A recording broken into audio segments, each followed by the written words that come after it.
This is the Nutrimedical Report with Tim Alexander, Earl Sterling in.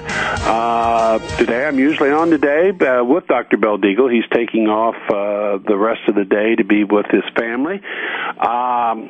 And in about 15 minutes, Paul Martin will be joining me. I'm going to cover some of the breaking news today. There has been an indefinite ceasefire agreed to in Gaza, thank goodness. However, there is a fly in the ointment. The primary agreement has been signed by Abbas, the head of the Palestinian Authority, not so much by Hamas, but hopefully everybody will honor it. We've certainly seen enough men, women, and children and little babies slaughtered in this horrific war there. Now, as one area might be settling down, we've got a real mess brewing in Syria. Obama has authorized American surveillance flights over Syria. He has done so without seeking the authorization of the Syrian government, and they have said that they will consider that aggression, although they're quite willing to work with the United States to attack the ISIS terrorist. Now, it's important to remember, and I've placed this on top of my blog. If you want to see my blog, just do Lord Sterling Europe on Google or one of the search sites, and it'll get you right there. It's important to remember that the ISIS leader, who is known as Abu Bakr al-Baghdadi, is not really a radical Muslim, but a good Jewish boy named Simon Elliott. He's an Israeli actor who's a well-trained Israeli Mossad agent. He's from a Israeli family, Jewish family. His mother and father are Jewish. He's Jewish. You have to remember that ISIS is a creation of the Israeli Mossad and the American CIA. It's funded by them and by Saudi Arabia and Qatar. It's supplied through Turkey with the consent of the Turkish government. And that the troops of the ISIS were trained last year in Jordan by the U.S. Army and the Central Intelligence Agency. In other words, this is not what the mainstream media is purporting it to be. This is a scam, and a very dangerous one, designed to literally blow up the entire Middle East into a general Middle East war. This has long been a goal of Bibi Netanyahu, the extremist prime minister of Israel. Now, when I say news media, and there's another little statistic I posted on my blog up near the top, and I want to read this to you because it's one thing to say that 6 corporations control most of the news media, about 96% of it. But when you really look at the numbers involved, it's kind of staggering. In America, there are 9,000 radio stations, 1,500 TV stations, 1,500 newspapers, and these are slightly rounded up, okay, 1,100 magazines, and 2,400 publishers owned by only 6 globalist, Zionist-controlled corporations. And by the way, my news blog is not one of them, nor is Nutrimedical Report. The concentration of the news media in a very, very small group of hands, all with the same general political, financial outlook, is not the American way. And is very dangerous to the whole concept of democracy and certainly to peace and sadly to our very existence. What we see developing in the Middle East today is extraordinarily dangerous. You have these idiots, ISIS. One of the latest stories is they beheaded a Christian baby These characters have been crucifying people. They've been crucifying priests. They've been beheading Christians because they're Christians, and beheading and killing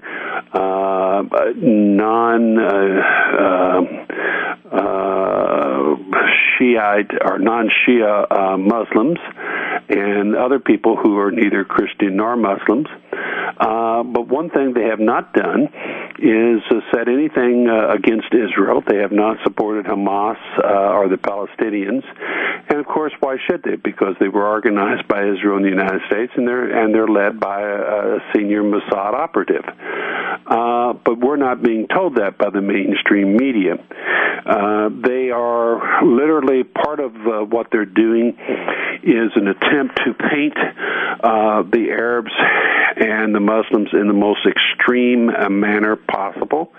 Now, I am not a supporter of the Muslim religion any way, shape, or form. I'm an Orthodox Christian. But I can see when people are peddling propaganda. It's right in your face. Unfortunately, far too many people in America don't take time to think. They don't take time to educate themselves, and they turn on CNN or Fox or ABC, CBS, etc., and they just take at face value what others said. And that's a very dangerous thing because there's no checks on these guys now. It's pure raw propaganda heading us towards the Third World War. Putin has twice now stopped a general Middle East war, which was designed to begin the Third World War. 2 years ago, he let it be known quite clearly that Russia would not tolerate a U.S.-Israeli attack on Iran. About 6 months later, when the United States, the United Kingdom, and Israel were getting ready to invade Syria over the bogus issue of Syrians using chemical warheads, which they didn't. The side supported by the West actually used them. It was a Russian, very large naval battle fleet that was sailed into waters right in the Med, right off of Syria, that prevented the a horrific conflagration. And now Russia is rather tied down. Today, Putin and I call him Porkachino, the junta president in the Ukraine, are meeting. Porky said earlier that meetings today will shape the future of Europe. Unfortunately, he has not retreated one iota. He is saying that, basically he's demanding total capitulation by the Russian-speaking people who are absolutely terrified of genocide, and they have very good reason. It's important to know that Porkachino and his prime minister and many of the senior people in the junta government are dual nationals. That is, they are Israeli citizens as well as being Ukrainian citizens. I'm not trying to pick on Israel. I'm just telling you the truth. The Ukraine is directly tied in to what's happening in the Middle East, and although we've seen something perhaps very, very positive today with the hopefully permanent ending of the Gaza war, the events with American aircraft now over Syria and the Ukrainian thing continuing don't look good. Let's hope, God's still on his throne, God's still in charge, and let's hope we have peace. It certainly is a very good time to pray for peace, but we have some very dangerous characters trying to literally drive the world into Armageddon, and time will tell exactly what happens. We'll be back. Couple minutes. This is Tim Alexander, and Paul Martin has joined me, the Nutrimedical Report. Paul, you told me something on the break on a weather pattern that's developing. We've had terrific weather in the Middle West, but it's very scary because it's not the kind of summer we've had. Only the last 2 weeks have been hot and humid. It's been very pleasant. Of course, the far west is in a severe drought. Go ahead and tell us. Yeah, one of my good friends is a very large landowner in southern Kansas, a huge corn grower. Has been in the political agriculture since the 80s. I mean, the guy can actually just call his state senators. I mean, he's that well known out there. He stays in pretty much contact with Cliff Harris, who is probably the greatest weatherman that this country's ever produced. His website is longrangeweather.com. He just talked to Ed this morning. Ed called me. There's another polar vortex that is right now building over the Yukon. This thing appears to be going to be triple the size of the last one. What Cliff was saying, this thing is going to shift east over the central United States. It looks like it's going to drop as far as I-20 into Iowa. If this freezes hard enough, it is going to lay waste to the crops that are already up and soon ready to be harvested. Another thing one of the things that my buddy from Kansas, he calls me a lot of time. He keeps up 24/7 with crop productions and yields and all that stuff. And for some time, the government has been purposely, and I do mean purposely, he uses the term Luciferian quite often with the federal government, about the fudging of the crop numbers. Monday, the soybean crop numbers came out yesterday, and they said that China was not going to buy our soybeans, and the price immediately dropped a dollar a bushel. What the truth is due to the weather, last year's freeze, the planting opportunities and stuff in the middle of the country in some places, that we don't have the beans to sell. They've literally fudged the numbers by half at least. And so if this freeze does get down and do what they said it's going to do, it's going to be off to the races on food prices. I talked to Cliff last week, and he was saying unequivocally, he looks at the global agriculture, there's drought in Brazil, there's drought in the breadbasket of China. Matter of fact, there's a report out today that China has lost 55% of their rivers are now dead that have always had water in them. I saw that. That is,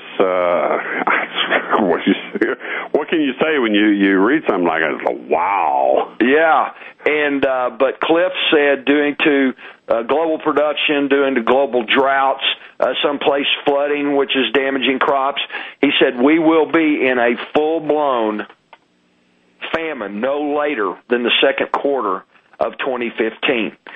He said we will bear the brunt a little better than the rest of the world, but there is a food famine coming. You know, another thing that we haven't been able to talk, that we didn't talk about on air, just a few days ago, and this affects Ebola.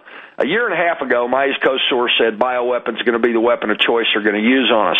About 6 days, he called in. He said, you're going to hear 3 words: pandemic, pandemic, pandemic. He said time is short. He said things are just horrific on the East Coast due to the influx of the illegal teenagers and children they're bringing up there.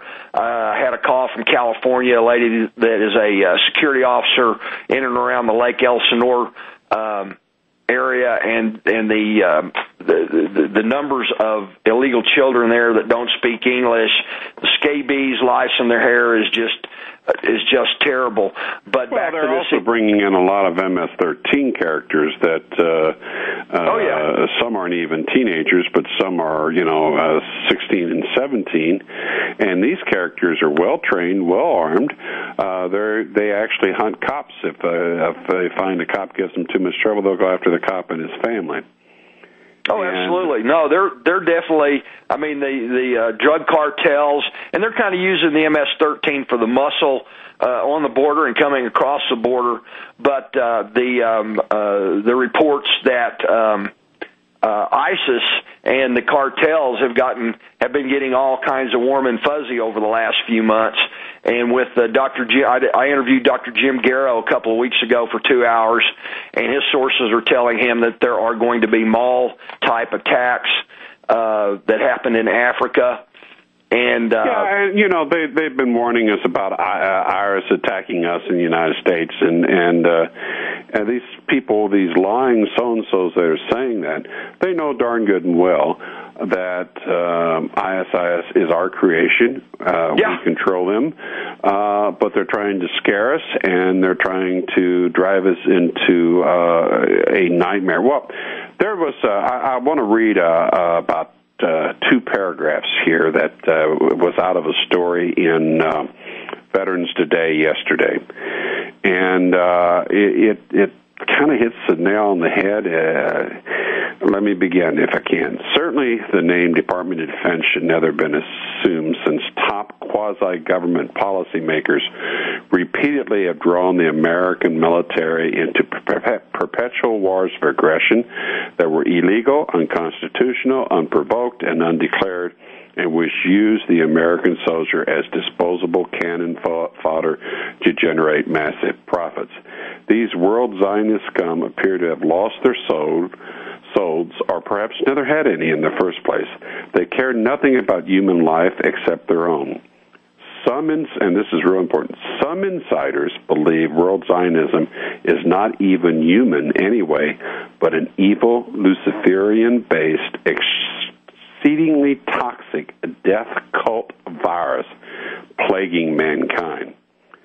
The Zionists are the neo-Bolsheviks of the 21st century in America, but also the same synagogue of Satan, Bolshevik families that murdered the Russian Tsar and his whole family back in 1917, and proceeded then to institute the Red Cheka, a.k.a. Red Terror, to progressively mass murder 100 million Russians and steal all their gold, silver, and jewels. These were to transform America into Gaza II, the world's biggest open-air prison camp, and then systematically and progressively mass murder all American Goy, starting a civil war. These invaders are in for a very big surprise when they Americans are now waking up and understand their evil game and will never be like the Palestinians. Once America is provoked enough by them, they will be the ones that face eradication. You still there, Paul? I'm still here, boss. Yeah, okay, my phone was beeping. And we're going to be right back in just a minute, folks. This is the Nutrimedical Report with Tim Alexander and Paul Martin. And, we were just talking, there is so much news, and it's so over the top. We can hardly, we fill up our blogs with it. Paul, your blog is revolutionradio.org, right? Yeah, and it is loaded to the gill. There's a great article today up by Dave Hodges. Dave has just been doing great work this year. The Agenda 21 depopulation of rural areas will give Obama Stalin-like food control. That's near the top of the website. If you scroll all the way down, almost to the bottom, it's called 5 Red Alerts Coming, Asymmetric Warfare. Right. Steve Quayle and Dr. S. on Hageman. If you want to know about what's going on with the Ebola, listen to that. He's a great doctor. He's a very plain man. He's from Oklahoma, very sincere, and he's literally calling his friends and telling them goodbye, because when this hits, and it will, everything's going to be on a lockdown, and it's going to be ugly. This thing is just totally out of control. The government's admitted out of control. The WHO admitted it's out of control. I posted a piece it's near the top of the website, out of the Atlantic Journal, Constipation. Ebola outbreak, quote, worse than we feared, CDC chief says on West Africa. Unfortunately, it's not worse than I feared, but here's the thing. I was a theoretical weaponry designer and strategist, and I was a consultant, sometimes senior consultant to some aerospace design bureaus, very high-tech, leading-edge stuff going back 30 years ago. And I'm not in that business anymore because I've seen, it's just serving Satan anymore. It's I want to protect my country, but these characters are killing it. Now, if you are up to date on what I always term advanced biological warfare as opposed to biological warfare. Most people think of biological warfare, they think of powdered Amtracs or something. That's your grandfather's bio war. Absolutely. Advanced biological warfare is recombinant DNA genetic engineering technology where they take snippets of DNA from a variety, put them together, and create a brand new virus, and then they tweak it. And there are, fortunately, in biological weapon repositories all over the world, probably hundreds of very deadly brand new viruses that we have very little, no defense against. Now, I sat down once with 3 generals and tried to convince them in Indiana to prepare for an eventuality that would include biowar. And they said, well, that's probably a good idea, but we won't do it. They say won't do it till it's too late. But the trouble is, even when you talk to the average general, unless he's trained in chemical and biological warfare, or unless he's outside of the box, they don't get it.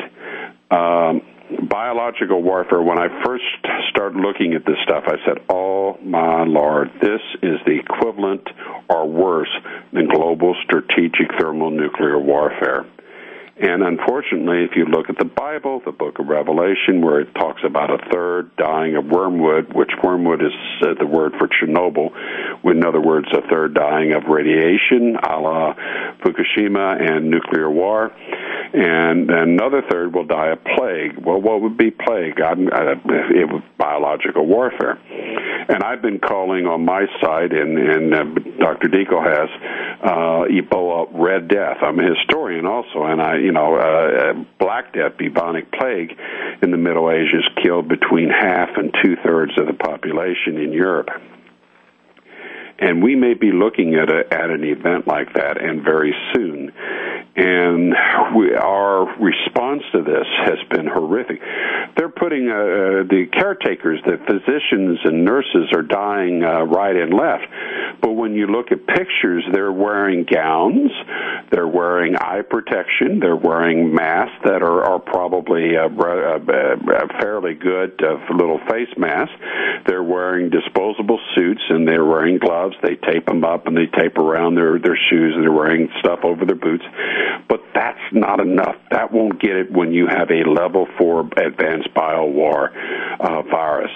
You need a positive pressure level 4 spacesuit that's designed to be in contact with something that is so horrific. It's out of Hollywood's worst fantasies.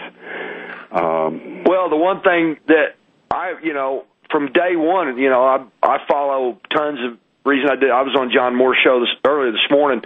I follow a lot of infectious diseases, and I've been on this Ebola deal since day one. And the day 2, they should have shut down every airport in Western Africa, and they did not. That was the first thing. Well, my opinion right now is, and I had a good friend of mine, Navy veteran, went to a local Veterans Administration hospital, and the doctor he was talked to, of course, he follows my website, and so, he was really updated on the Ebola, and the doctor said, you're about the smartest guy I've ever met. And he's got a friend from Doctors Without Borders that's on the ground in Western Africa right now, and this guy just was telling his friend. He said, this thing is absolutely out of control. The numbers are horrific. He said, this thing has wiped out whole villages. I mean, people are taking they don't trust the medical system. They don't trust the Americans. There's all kinds of different voodoos and religions and stuff over there, and they're just taking their people out of these facilities and taking them home and going back to the villages. I interviewed last week just a great lady, Dr. Rima LeBeau, and she has got people on the ground over there. She's got a nano particle deal for the Ebola, but she's got people in the ground over there, and she said the deaths could be in the hundreds of thousands. She said they're not even reporting anything. And then you go to the Congo, and they had 70, all of a sudden they had 70 very, quote-unquote, infected people, but it's not the Ebola, they say. The next day they come out, yeah, it's the Ebola, and the thing, and I called my bio guy as soon as I find out the Zaire, this weaponized Zaire, had recombined with the another strain of the Ebola, and it escapes my mind. I've been updating the website on it. My brains are smoked. But I called him, and he said, we talked about this 2 years ago. This guy's a former director of security for a bio lab and is very well versed in all this stuff. And but I think right now they have to just seal off Africa. I mean, nobody in, nobody out, not a ship, not a rowboat. Well, they just flew in 3 plane loads of people to India, and they're putting them in quarantine. But the quarantine levels are insufficient. Oh, absolutely. I mean, the dangers they're facing. Yeah, my guy was going crazy when they flew the 2 American doctors in. He said, you can't put a level 4 lab on an airplane. And one of the things that's interesting that Dr. Rima was talking about is people are recovering from this, and what's happening is they're still infected. She called them super spreaders. Yep. And just because you've survived this doesn't mean that you can't still spread this. They go home, if it's a man, he has sex with his wife, his sperm has the virus in it, and she becomes infected. Yep. And are just casual contact. I mean, this is a nightmare from the deepest bowels of hell. We'll be back in a minute, folks. This is Tim Alexander, Earl Sterling, and Paul Martin on the Nutrimedical Report. Coming to you on God's beautiful blue gem of a planet Earth, telling you some really horrific and very scary things. It scares us. Both Paul and I spend hours every day poring over stories, links, talking to people, and so forth. And I want to tell you, you really have to go through some mental gymnastics sometimes to not be really depressed. What we're looking at with Ebola, when you design a virus to be a super killer virus, and if the goal is simply to kill as many people on the planet as possible, and that's not, by the way, a classic biowar effort. A lot of biowar research is actually producing toxins that last longer than persistent nerve gases. Okay, but eventually they're cleared out. But no, this is designed to kill people, all kind of people, and there's really no cure. Or if there is a cure, it's not within mainstream big pharma. Vitamin C may be one of the cures. But anyway, and I don't mean just regular vitamin C. I mean liposomal vitamin C or intravenous vitamin C. But when I heard that now that the latency period, the period in which there's an infection but you don't know you're infected, yet you're shedding the virus, is now up to 3 weeks, I thought, oh my dear God, they have tweaked this thing. As we were talking in the break, as you said, it was the original Ebola was like 2 to 7 days. Now now it's up to 3 weeks. Why that is so important is the patient, the person that's infected, it becomes a vector for the disease. And if you will stop and think, the average person, how many people do you interact with in a 3-week period? And that interaction might be shaking hands. It might be just casual physical contact. It may be no contact at all, but you might sneeze. You may have brushed your eye and then touched a doorknob or a rail on a banister somewhere. And every person, and by the way, it's a tiny viral amount that causes an infection. That's another sign of a very, very dangerously tweaked advanced biowar agent. Very small viral load, very long latency period. There's no obvious signs early on that you're sick, and it can survive a UV light. In other words, it can survive outside for hours. So if someone sneezes, those particles are there and active and will spread the disease. This is a nightmare. This is a nightmare right out of hell. And so far, we haven't done much to contain it, and it's slowly spreading. But when it gets in big cities, God help us, because we're not prepared in this country, and we with all this high-tech medical stuff, we're so unprepared. It's unbelievable. Most people have no idea what they're facing. Oh, no, absolutely not. That's what the doctor with Steve Quayle last night, shows up on revolutionradio.org, was saying, is the exact same thing you're saying. We're not even close. It's impossible. I mean, we get overrun. They just had, after the H1N1 went zip, I mean, I was following that by the minute, and all of a sudden the stories just dried up, period, zap, gone. And then all of a sudden around the country they were having, quote-unquote, the mystery disease. I'm on KDAV down in Lubbock, Texas, my buddy Vinny Pope quite a bit. And it was about 6 weeks ago he called me. He said, man, the hospitals down here are full, the ERs are full of the mystery disease. We can't even handle that. How are you going to handle this? Those people survive, though. When we're talking 70% to 90% fatality rates now with this thing. Absolutely, and we don't even know if the type of suits that they're using, the type of protection they're using in Africa, don't get it, and obviously they don't.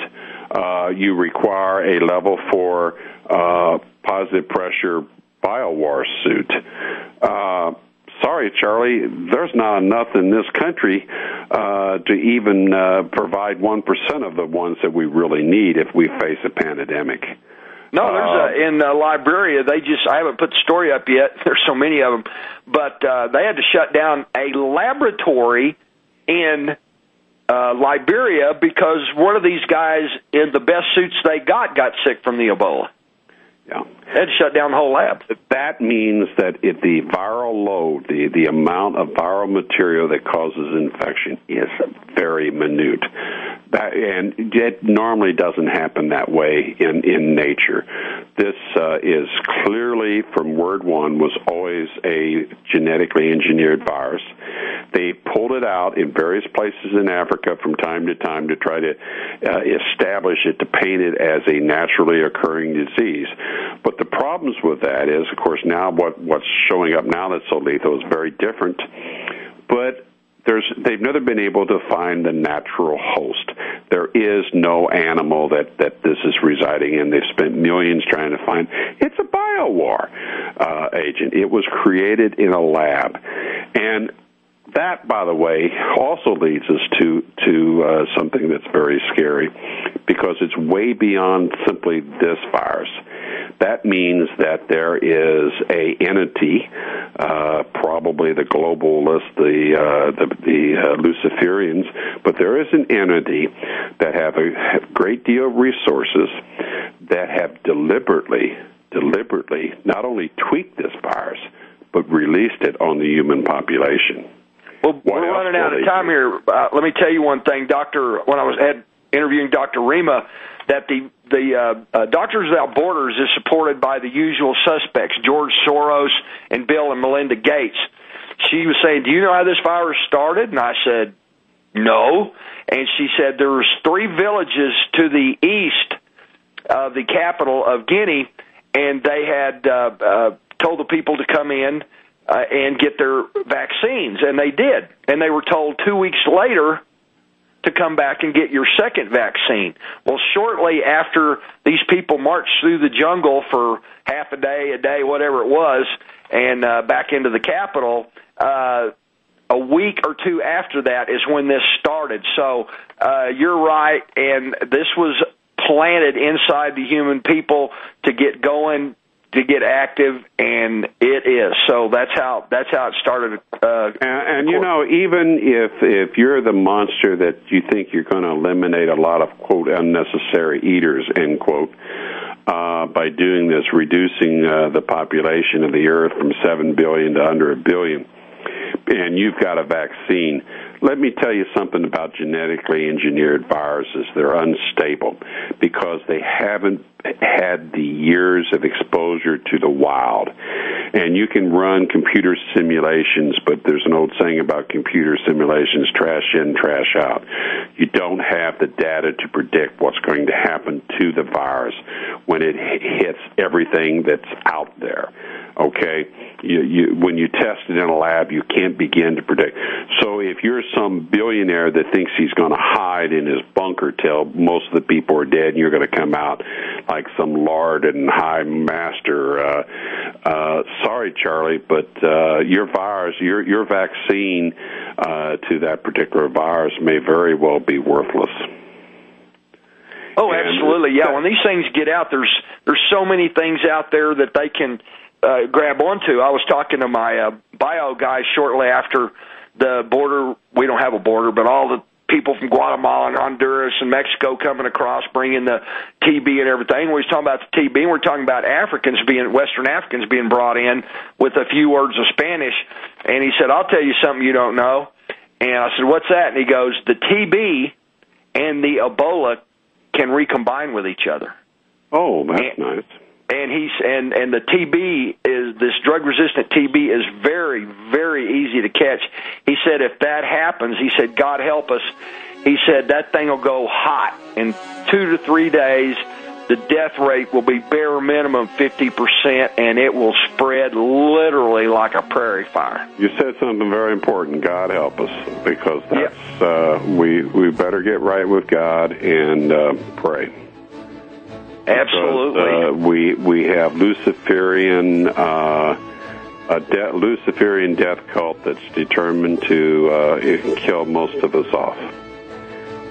They're planning on it. Thank you, Paul, for being on. Thank you. I think Dr. Deagle will be back. I think it's tomorrow, as usual. I'll see you guys on Thursday afternoon. God bless.